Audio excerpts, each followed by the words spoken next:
இந்த சின்ன ஏழைகள் கடலை விற்கிறவர் ஒரு கடை அரை இஞ்சி முன்னுக்கு வந்துட்டுன்றே பெரிய கோவம் வருது ஆஃபீஸர்ஸுக்கு.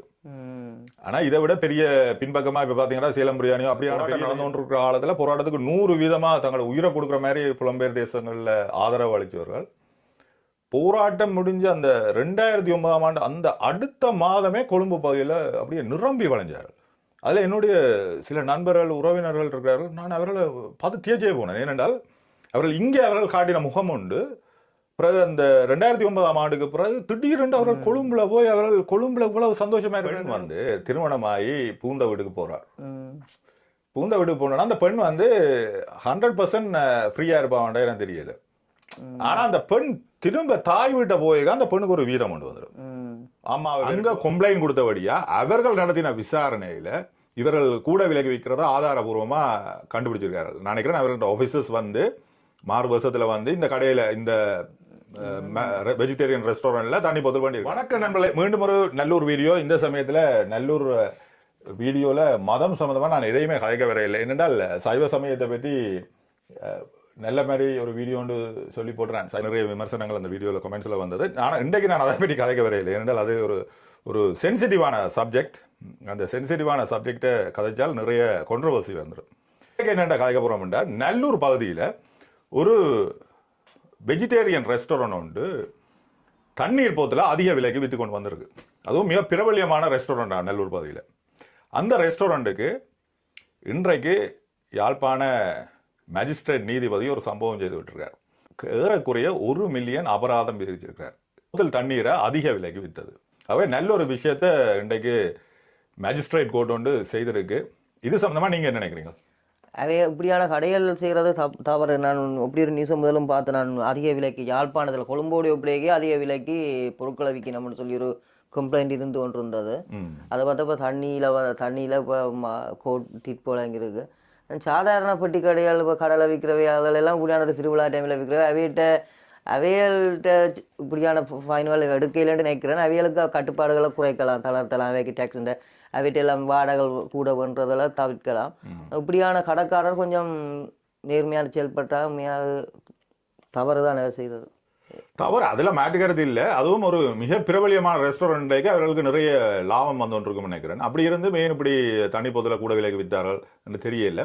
இதுவும் வந்து யாரோ ஒரு நல்ல மனசுக்காரன் அல்லது ஒரு நீதியை விரும்புகிறவன் நினைக்கிறேன் கம்ப்ளைண்ட் பண்ணினபடியா இது இப்படியான விஷயங்களை நாங்கள் பொதுவாக வந்து நாங்கள் இலங்கையர்கள் அதுலேயும் இலங்கை தமிழர்கள் போன்றவர்கள் வந்து நாங்கள் வந்து இந்த கம்ப்ளைண்ட் அதில் போகிற இல்லை. அநியாயம் நடந்தால் நாங்கள் துடைச்சி கொண்டு போவோம். ஆனால் வெளிநாடுகளில் வெள்ளக்காரர்களோட நான் பழகினதில் இப்படியான விஷயங்களுக்கு அவர் உடனே கம்ப்ளைண்ட் பண்ணுவார்கள். இதில் கூட யாரோ ஒரு நல்ல மனசுக்காரன் என்று நினைக்கிறேன் கம்ப்ளைண்ட் பண்ணினபடியா கன்சியூமர் அஃபேர்ஸ் அத்தாரிட்டி என்று யாழ்ப்பாணத்தில் இருக்குது, யாழ்ப்பாண மாவட்டத்துக்கு அங்கே கம்ப்ளைண்ட் கொடுத்தபடியா அவர்கள் நடத்தின விசாரணையில் இவர்கள் கூட விலகி வைக்கிறத ஆதாரபூர்வமாக கண்டுபிடிச்சிருக்கார்கள். நான் நினைக்கிறேன் அவர்களோட ஆஃபீஸர்ஸ் வந்து 6 வருஷத்தில் வந்து இந்த கடையில் இந்த வெஜிடேரியன் ரெஸ்டாரண்ட்ல தண்ணி பொது பண்ணியிருக்காரு. அப்ப ஆதாரபூர்வமா அவர்கள் நிரூபிச்சபடியா இன்றைக்கு அந்த கோர்ட்டுக்கு போய் இன்றைக்கு 1 மில்லியன் ரூபாய் அபராத பணம் விதிச்சபடியா இது வந்து அங்க உள்ள ரெஸ்டாரண்ட்களுக்கு மற்ற அந்த அதிக விலைகளை விற்கிறவர்களுக்கு ஒரு பாடமா இருக்க போகுது. சின்ன கடையாளண்டா விடுங்க, அது பாவங்க. சின்ன கடையில அதில் ஏதோ ஒரு வியாபாரத்தை செய்தலன்னு விடலாம். ஆனால் இந்த பெரிய பெரிய வியாபார நிறுவனங்கள் இப்போ காகில்ஸ் ஃபுட் சிட்டியோ இல்லாத ஒரு பெரிய பெரிய ரெஸ்டாரண்ட்டுகள் இங்கே சேலம் பிரியாணி அப்படி இப்படின்னு அங்கே நிறைய கோஆப்ரேட் நிறுவனங்கள் அங்கே உருவாகி கொண்டு வருது. அவர்கள் அதிக விலைக்கு விற்கிறது, மற்றது சுகாதார கழிவுகளை கண்ட இடங்களில் கொட்டுறது. அந்த சேலம் பிரியாணி எல்லாம் நான் போன சமயங்களில் அந்த ரெஸ்டாரண்ட்லேருந்து வர கழிவுகளை வந்து இந்த மக்கள் புலங்குற பகுதியில் விட்டு கொண்டு வந்தவர்கள் சேலம் பிரியாணி. அவர்களுக்கு அதுக்கு கழிவகற்றுறதுக்கு பெரிய செலவு இல்லை. என்னடா ஒரு பிரியாணி நியாயமான விலையில விற்கிறாரு. அப்ப இப்படியான விஷயத்துல மக்கள் நாங்கள் வந்து ஒரு கொஞ்ச நேரம் செலவிட்டாலும் பரவாயில்லை, இப்படியான அந்த பெரிய பெரிய கம்பெனிகளுக்கு எதிராக நீங்க புகார் அளிக்கிறதுக்கு தயங்காதீங்க. ஏன்னா அவர்கள் மிகப்பெரிய லாபங்களை சம்பாதிச்சு கொண்டிருக்கிறார்கள். சின்ன சின்ன கடையிலண்டா அவர்களுக்கு ஒரு அட்வைஸை கொடுத்துட்டு போகலாம். மக்களை நீங்க தான் சொல்றீங்க கம்ப்ளைண்ட் பண்ணுறத தயங்காம ஒரு பேக்கப் பண்ணுமெண்டு. அண்மையில் நான் ஒரு வீடியோ பார்த்தேன். அந்த நாய்களை பிடிக்கிறேன்னு சொல்லி ஒரு பெண்ணூரால் கதைச்சார் பார்த்தேன். அந்த விலங்குகளை வந்து பிடிச்சு கொண்டு போயினோம். அதுக்கு அந்த நல்லூர் ஏரியாவில் உள்ள நாய்களை அதுக்கும் ஒரு அது விமர்சனம் வச்சு சில பேர் அப்பாவியா சிலதை கொண்டே அங்கே கொண்டே துன்புறுத்தினோம்னு சொல்லி இதை சாட்டி வீதிகளில் நிற்கிறதுக்கு அதுக்கும் அதுக்கு ஆதங்கத்தை தெரிவிச்சு அதாவது நாய்களை வந்து கட்டக்காளி நாய்களை வந்து நல்லூர் பகுதியில் இருந்து இரவோட இரவாக அகற்றுவதாக ஒரு பெண்மணி வந்து ஒரு சோஷியல் மீடியாவில் வீடியோ போட்டிருந்தார். அந்த பெண்மணி வந்து நாய்கள் காப்பகத்தில் பணிபுரிபவர்கள் இருக்கு, நாய்கள் காப்பகத்தை நடத்துபவர்கள் இருக்கு. மிகவும் உணர்வுபூர்வமாகவே அந்த வீடியோவை நானும் பார்த்துறேன். நீங்கள் அந்த வீடியோ தான் சொல்கிறீங்க. நல்லூர் திருவிழாண்டு வந்தோடனே எல்லோருமே கொஞ்சம் ஸ்ட்ரிக்டாக இருக்கிறார்கள். யாரோடைய என்றால் கடலை கடைக்காரரோடையும் இந்த கடலை விற்கிற ஒரு ஆட்சியோடையும் அப்படியான இந்த நாயலோட ஏழைகளோட பிச்சைக்காரரோட இதோட தான் கண்டிப்பாக இருக்கிறார்கள். ஆனால் முதல் முறையாக நான் ஒன்று பார்க்குறேன் என்னென்றால் இந்த பெரிய பெரிய நிறுவனங்களுக்கு எதிராக வழக்கு வந்தது முதல் முறையாக பார்க்குறேன். ஏனென்றால் இந்த சின்ன ஏழைகள் கடலை விற்கிறவர் ஒரு கடையில ஒரு அரை இஞ்சி முன்னுக்கு வந்துட்டுன்றே பெரிய கோவம் வருது ஆஃபீஸர்ஸுக்கு. ஆனால் இதை விட பெரிய பின்பக்கமாக இப்போ பார்த்தீங்கன்னா சேலம் பிரியாணியோ அப்படியான பெரிய பெரிய நீங்கள் சொன்ன மாதிரி புலம்பெயர்ந்து இங்கே இருந்து போகிற வரைக்கும் ஒரு வெளிநாட்டிலேருந்து வந்தாண்டா அது என்ன ஒரு எங்களுக்கு என்ன வெளிநாட்டிலேருந்து போகிற வரைக்கும் கொம்பு முளைச்சி இருக்குது. அப்படி ஒரு இதை கொண்டு வந்துட்டினா ஒன்று காரணம் பணமும் சிலர் நடந்து கொள்கிற முறையால் அது ஒரு பிரிவினையை காட்டக்கூடாது. உண்மையாக அப்படி இருக்கக்கூடாது. நாங்களும் என்ன அங்கேருந்து வந்து அதையை விட்ட நான் யோசிக்கிறேன் திருவிழா டைமில் இந்த கட்டாக்காளி நாய்களை தெருநாய்களை தேடுறவே அதுக்கு முதலே இதுக்கு ஒரு முடிவு. அதுக்கு திருவிழா வந்த அப்புறம் தான் அதுக்குள்ள கவனம் செலுத்தினோம். அதுக்கு முதலுக்கு இதுக்கு ஒரு கவனத்தை செலுத்தி இதை ஒரு கொண்டோலுக்கு கொண்டு வந்துருக்கலாம். ஓனர்கள் இப்போ சொந்தக்காரர் இல்லாத நாய்கள் ரோட்டில் நிற்குதாண்டா அதுக்கு முதலே ஒரு தண்டெல்லாம் திருவிழாவை சாட்டி பாதுகாப்பாக எடுத்துட்டு பிறகு அது முடிய திருப்பி அதுக்கு தண்டவாள் அதுக்கு பிறகு திருப்பி கொஞ்சம் நாள் பிறகு திருவிழா வர்ற காலங்கள் நாம இப்போ எப்பவுமே ஒரே மாதிரியே அதை எனக்கு விளங்கு. இரண்டால் இதில் உண்மையில கோஆபரேஷன் அதாவது நகர சபைக்கு ஒரு மிகவும் இக்கட்டான நிலைமை. என்ன சொல்லுங்க பாப்போம். இப்போ நாயில பிடிக்காமல் விட்டால் என்ன நடக்கும்னா ஒரு நாய் யாராவது ஒரு அதுவும் வெளிநாட்டு டூரிஸ்ட் புலம்பெயர் தமிழரை ஒருத்தரை கடிச்சிட்டு வைங்களேன் புலம்பெயர் அது ஒரு பெரிய இஷ்யூவா வந்திருக்கும், விமர்சனத்துக்குள்ளாக இருக்கும். அப்போ அதனால அப்போ நகர சபையும் என்ன செய்யறது, அப்போ நாயால அப்புறப்படுத்துவோம்னு முயற்சி செய்கிறார் போல இருக்கு. எனக்கு தெரியல அதனால என்ன வேணுமெண்டா செய்யறது. ஆனால் இது ஒரு கோஆர்டினேஷன் மூலமா செய்திருக்கலாம் என்ற ஒரு நாயிலும் ஒரு ஜீவராசியால் அதுக்கு 2 காப்பகங்கள் இருக்கு. அந்த பெண்மணி வந்து அதில் மிகவும் உணர்வுபூர்வமாக காட்சியார்கள். இதைத்தான் நான் விரும்புகிறேன். என்னென்றால் அந்த பெண்மணி வந்து அந்த நாயை இப்படி வந்து இவர்கள் பிடிச்சு கொண்டு போகிறார்கள் அந்த வீடியோ ஒன்று நான் இதில் தேடி பார்த்து இருந்தால் லிங்க் போடுறேன். அந்த உணர்வுபூர்வமாக கதைச்சு அந்த பெண்மணியின் அந்த வீரம் இருக்கு அது வந்து எங்களுக்கு வராது. அது எங்களுக்கு வராது. ஏனென்றால் நாங்கள் புலம்பெயர் தேசத்தில் இருக்கிறபடியா நாங்கள் அந்த வேரை விட்டுட்டோம். நாங்கள் வந்து பூச்சாடியில் வளர்க்குற ஒரு மரம் மாதிரி. ஆனால் அந்த உள்ளூர் வாசிக்கு அந்த தன்னுடைய தேசம் தன்னுடைய ஊர் தன்னுடைய நாயண்டு வருது. இதுதான் வந்து இதைத்தான் நாங்கள் அந்த நல்லூர் வீடியோவில் சொன்னது. இந்த நல்லூர் கோவில்ன்றது என்னுடைய கோவில் என்னுடைய தேசம் அந்த பவர் வருது. அது வந்து நாங்கள் வெளிநாடுகளில் இல்லை. நாங்கள் புலம்பெயர்ந்த தமிழர்களுக்கு ஒரு வெளிநாட்டுக்கு வந்தோடனே எங்களோட முக்கியமான 3 விஷயங்கள் வந்து தொழில், தங்குறதுக்கு ஒரு வீடு, பிள்ளைகள் படிக்கிறதுக்கு ஒரு ஸ்கூல். இந்த 3 சுற்றி தான் எங்களோட வாழ்க்கை இருந்ததே ஒழிய எங்களுக்குரிய அந்த ஃபீலிங் அதாவது எங்கட தேசம் எங்கட ஊர்ல இப்ப எங்கட ஊர்ல ஒரு ஆள் வெளியால் வந்தாலே நாங்கள் யாருன்னு பார்ப்போம். இப்ப உங்களோட அம்மா அப்பாவுக்கும் அந்த ஊர்ல இருக்க ஒருத்தன் குப்பையை கொட்டி போட்டாங்கன்னா ஒரு கோவம் வரும் அந்த ஏரியால. அப்ப இங்க அப்படி எங்களுக்கு வராது. இங்க வந்து நீங்க என்னதான் சொன்னாலும் என்னதான் அந்த தெருவில் நடந்தாலும் எங்களுக்கு வராது. எங்கட பிள்ளைகளுக்கு வரலாம் என்ற அவர்கள் இது அவர்களுடைய தேசம். ஆனால் நல்லூர்ல நான் என்னத்தை பார்க்கிறேன் என்றால் அது எங்களுடைய தேசம் என்ற அந்த ஒற்றுமையும்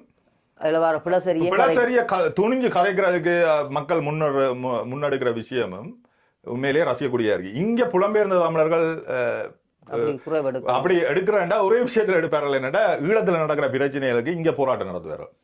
அது ஒன்றுதான் செய்வாரு.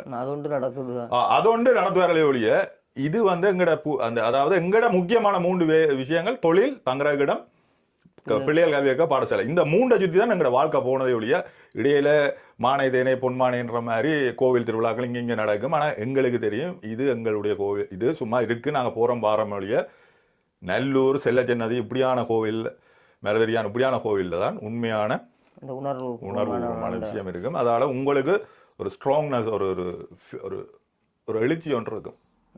அதனால தான் என்ன தெரியல அங்கே உள்ள மக்களுக்கு அந்த டிப்ரெஷன் போன்ற நோயால் மிகவும் குறைவாக இருக்குது. அதாவது கிராமப்புறங்களில் வாழ்கிற மக்களுக்கு ஏன்னா அவர்களுக்கு தாங்கள் ஒரு பிலாங் டு ஒரு கமிட்டியில் நாங்கள் இருக்கிறோம். அதாவது நான் இந்த ஊர்க்காரன், நான் இந்த இது ரெண்டு இருக்கிறோம். இப்ப சில பேர் நம்ம சாதி மதம் இந்த பிரச்சனைகள் தான் வேறு இது அதுவும் ஒரு அதுன்ற ஒரு மிக வேதனையான விஷயம் தான். வளர்ச்சி அடைஞ்சு வேறு வரைக்கும் அதுகள் இல்லாமல் போய் கொண்டிருக்கும். அதை விட மக்களுக்கு இப்ப புலம்பெயர் தமிழர்கள் யாழ்ப்பாண தமிழர்கள் ஒரு பிரிவினை வந்துடுது. இது இப்படியே போச்சுன்னா இதை விட மோசமான பிரச்சனைகள் தான் வேற சான்ஸ் இருக்கு. அது ஒன்று இருக்குதா நீங்கள் சொன்ன மாதிரி புலம்பெயர் இங்க இருந்து போற வரைக்கும் வெறும் வெளிநாட்டுல இருந்து வந்தாண்டா அது என்ன ஒரு எங்களுக்கு என்ன வெளிநாட்டுல இருந்து போற வரைக்கும் கொம்பு முளைச்சி இருக்குது. அப்படி ஒரு இதை கொண்டு வந்துட்டினா ஒன்று காரணம் பணமும் நடந்து கொள்ற சிலர் நடந்து கொள்ற முறையால அது ஒரு பிரிவினையை காட்டக்கூடாது. உண்மையா அப்படி இருக்கக்கூடாது. நாங்களும் என்ன அங்கேருந்து வந்து அதையை விட்டு அங்கே இருக்கிறவையோட நாங்கள் இன்னும் கஷ்டத்தை அனுபவிச்சு வந்து நாங்கள் கொஞ்சம் இதாக இறங்கி நடக்க வேணும். ஆனால் சில பேர் அப்படி இருக்கிறதில்ல. என்ன சொல்லுங்க, நான் இப்படி யோசிச்சு பார்த்தேன். என்ன சொல்லுங்க, ஒரு பெண் வந்து திருமணமாகி பூந்த வீட்டுக்கு போறார். பூந்த வீட்டுக்கு போனோன்னா அந்த பெண் வந்து 100% ஃப்ரீயா இருப்பாங்கன்ற எனக்கு தெரியல. ஆனா அந்த பெண் திரும்ப தாய் வீட்டை போய் அந்த பெண்ணுக்கு ஒரு வீரம் கொண்டு வந்துடும். அம்மாவை வெறுட்டுவா அதை வெறுட்டுவா விளாங்க.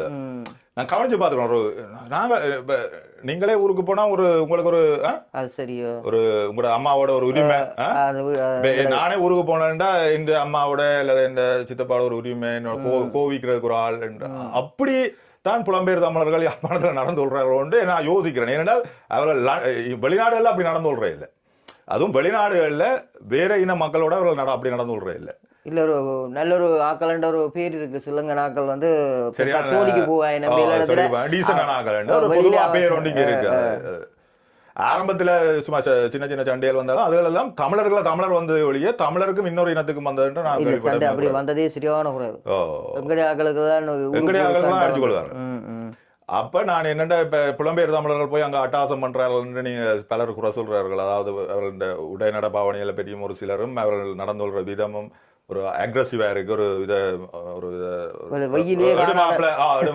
அதோட வெயிலேயே காணாத மாதிரி கதைக்கிறதையும் அந்த வெயில்லான்னு நான் போடுறவ கொஞ்சம் சரியான வைக்கியா கிடக்குன்னு சொல்றதையே அப்படியுமே யோசிக்கிறேன் நான். அதை நீங்கள் எப்படி நினைக்கிறீங்களோ தெரியல. அது என்னுடைய தாய் வீடு. பூந்த வீட்டுல இருந்து தாய் வீட்டை வந்திருக்கேன். நான் கேட்பேன்ன்ற மாதிரி ஒரு அத்தாரிட்டி வந்துட்டுதோ தெரியல. அது நான் பொதுவாக இப்போ பல இடங்களை கவனிச்சிருக்கேன். அந்த ஏர்போர்ட்டுகளை கட்டுநாயக ஏர்போர்ட்டுகளை வந்து கால் வாடி வச்சோன்னே அதுவும் இந்த பிரச்சனையில தான் தீர்ந்தாப்புறம் ஒரு அவர்களுக்கு ஒரு வீரம் ஒன்று வருது. அது பிறகு ஹீத்ரோ ஏர்போர்ட்டுக்குள்ள வந்து இறங்கினோன்னா அது குறைஞ்சிருது. ஏன்னா இது பூந்த வீடு. அதுக்கு முதல்ல இந்த போராட்டத்துக்கு முன்னும் கொஞ்சம் சிலங்கா போய் கொஞ்சம் அமர்த்தி தான் இருந்த